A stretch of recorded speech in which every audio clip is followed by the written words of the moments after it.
ළඟදී අපරාධ විමර්ශනාංශයේ පරිගණක අපරාධ විමර්ශනාංශයේ මහත් එක්ක ආවා දේශනයක් දෙන්න. කෙල්ලෙක් එක්ක කොල්ලෙක් chat කරලා ෆෝන් එකෙන්.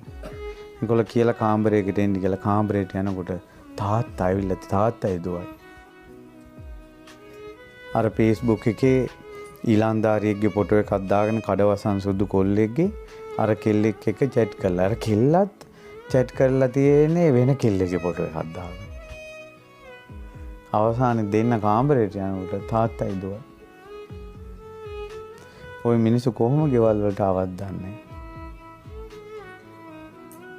ওই මිනිස්සුන්ට කොහොම ඇස් පේනවද මන්දා. ඔයාගේ බැඳපු පිරිමි චූටි කෙල්ලෝ අතරමං කරන එක. වංචාකාරී කෙල්ලෝ අහිංසක කොල්ලෝ අතරමං කරන. ඔයා කැමැති දහනවා මේ ඔයා බොරුවෙන් රැවටෙන්න. ඇත්තටම ඔහොම ඔච්චර මේ බයිට් වෙන්න ඔයා කැමතිද ඔච්චර බොරුවෙන්? අනුන් බයිට් කරන්න එපා කියන. තමන් කැමති නැත්තම් ඒකට.